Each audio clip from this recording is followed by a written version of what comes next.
economic growth and prosperity are one and the same.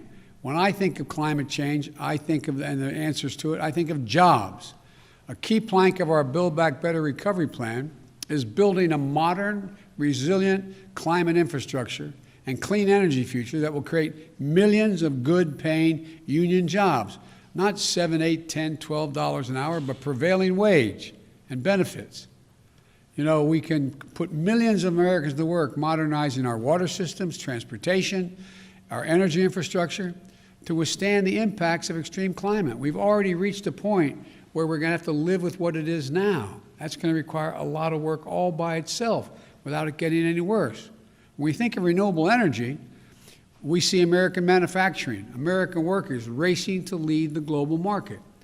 We see farmers making American agriculture first in the world to achieve net zero emissions and gaining new sources of income in the process. And I want to parenthetically thank the Secretary of Agriculture for helping me put together that program during the campaign.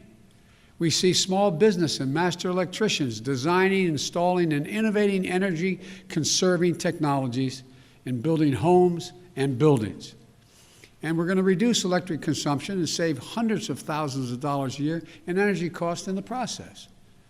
And when the previous administration reversed the Obama-Biden vehicle standard and picked big oil companies over American workers, the Biden-Harris administration will not only bring those standards back, will set new, ambitious ones that our workers are ready to meet.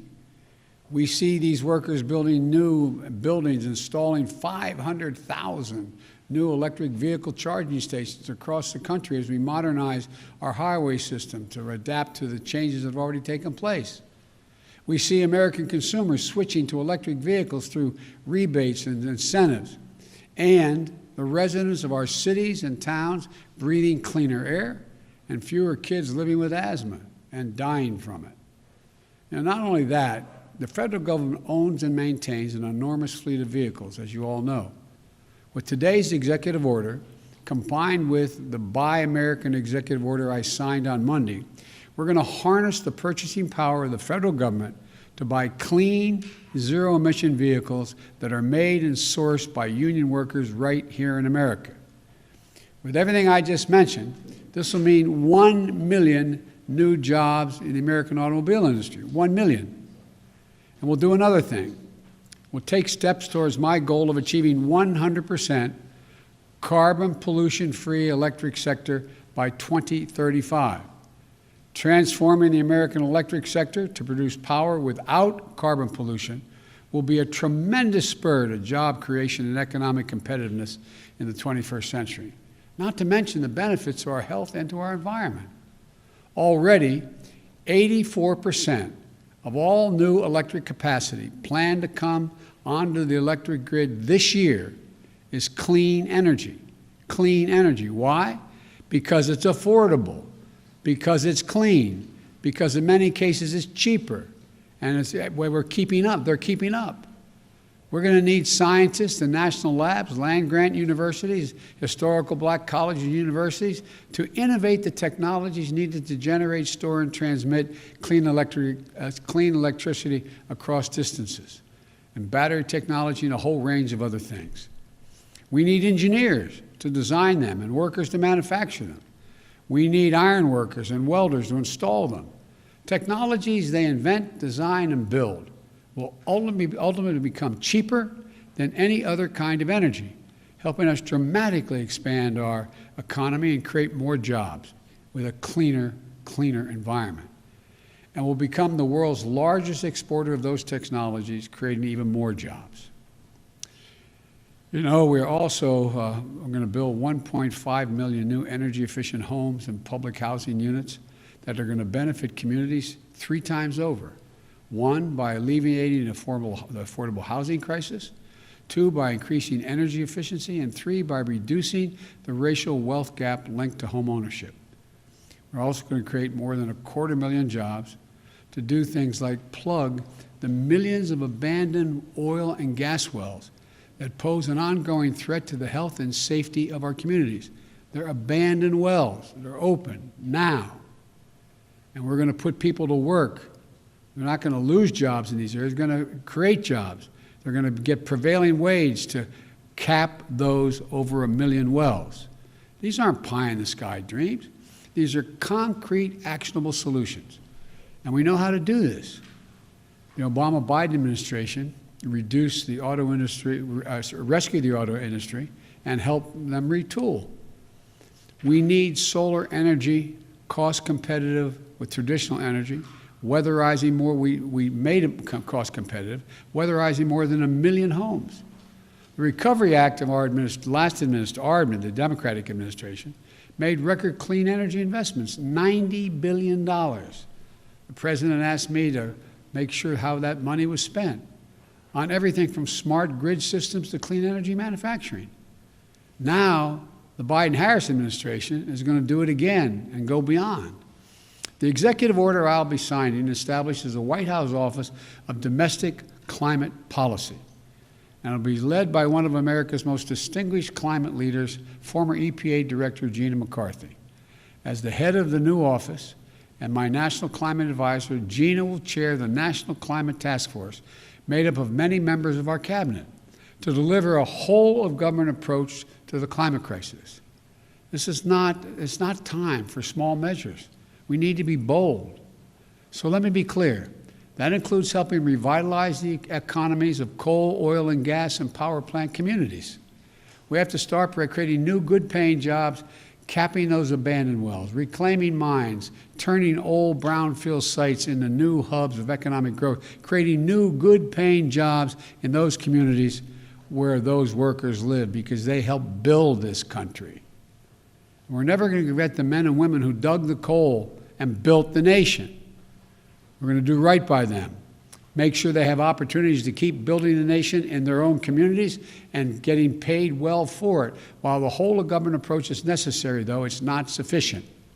We're going to work with mayors and governors and tribal leaders and business leaders who are stepping up, and the young people organizing and leading the way. My message to those young people is, you have the full capacity and power of the federal government. Your government is going to work with you. Now, today's executive order also directs the Secretary of the Interior to stop issuing new oil and gas leases on public lands and in offshore waters wherever possible. We're going to review and reset the oil and gas leasing program. Like the previous administration, we'll start to properly manage, unlike it, we're going to start to properly manage lands and waterways in ways that allow us to protect, preserve them, the full value that they provide for us for future generations. Let me be clear, and I know this always comes up, we're not going to ban fracking. We'll protect jobs and grow jobs, including through stronger standards like controls from methane leaks and union workers willing to install the changes. Unlike previous administrations, I don't think the federal government should give handouts to big oil to the tune of $40 billion in fossil fuel subsidies. And I'm going to be going to the Congress asking them to eliminate those subsidies. We're going to take money and invest it in clean energy jobs in America.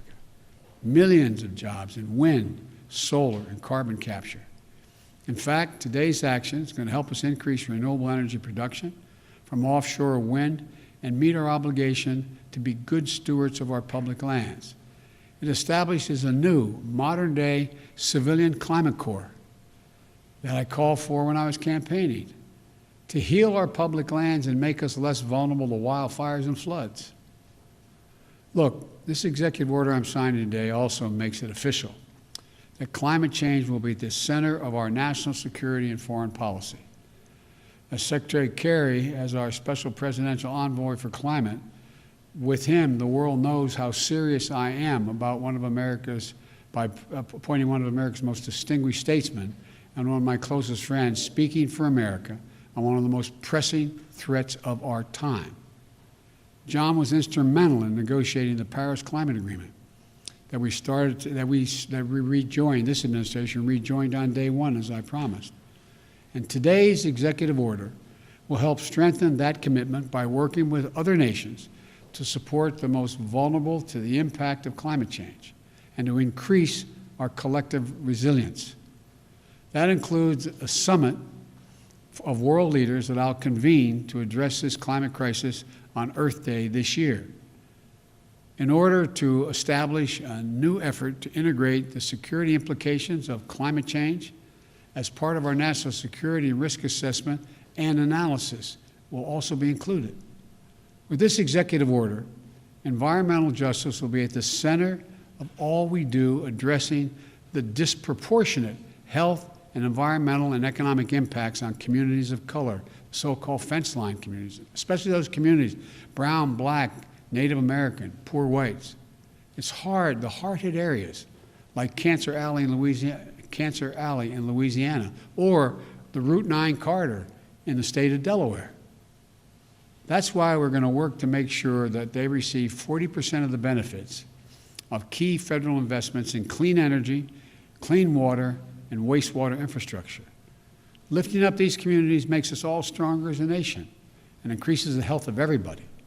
Finally, as with our fight against COVID-19, we will listen to the science and protect the integrity of our federal response to the climate crisis.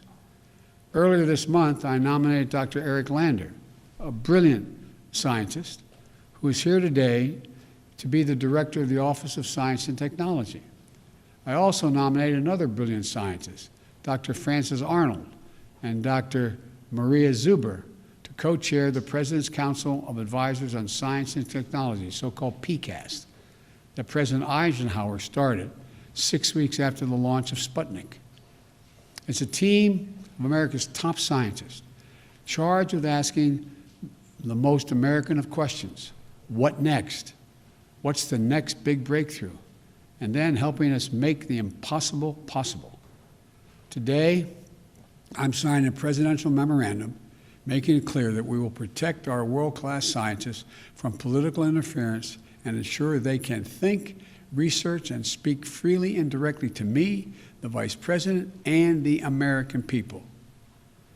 To summarize this executive order, it's about jobs, good-paying union jobs. It's about workers, building our economy back better than before. It's a whole-of-government approach. Put climate change at the center of our domestic, national security, and foreign policy. It's advancing conservation, revitalizing communities in cities and on the farmlands, and securing environmental justice. Our plans are ambitious, but we are America. We're bold. We're unwavering in the pursuit of jobs and innovation, science and discovery. We can do this. We must do this, and we will do this. I'm now going to sign the executive order to meet the climate crisis with American jobs and American ingenuity. And I want to thank you all. I'm going to go over and sign that now.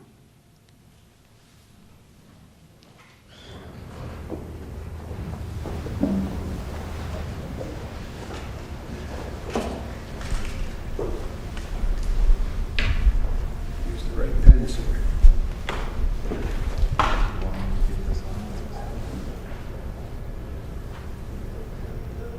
The first order I'm signing is tackling the climate crisis at home and abroad.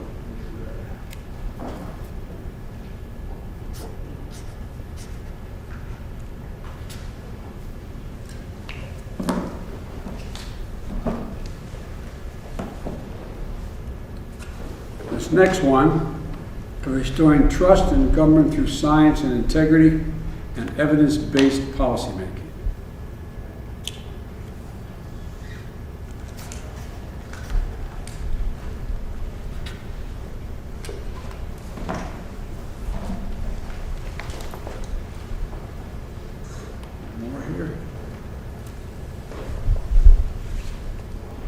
And this last one is the President's Council on Advisors on Science and Technology establishment.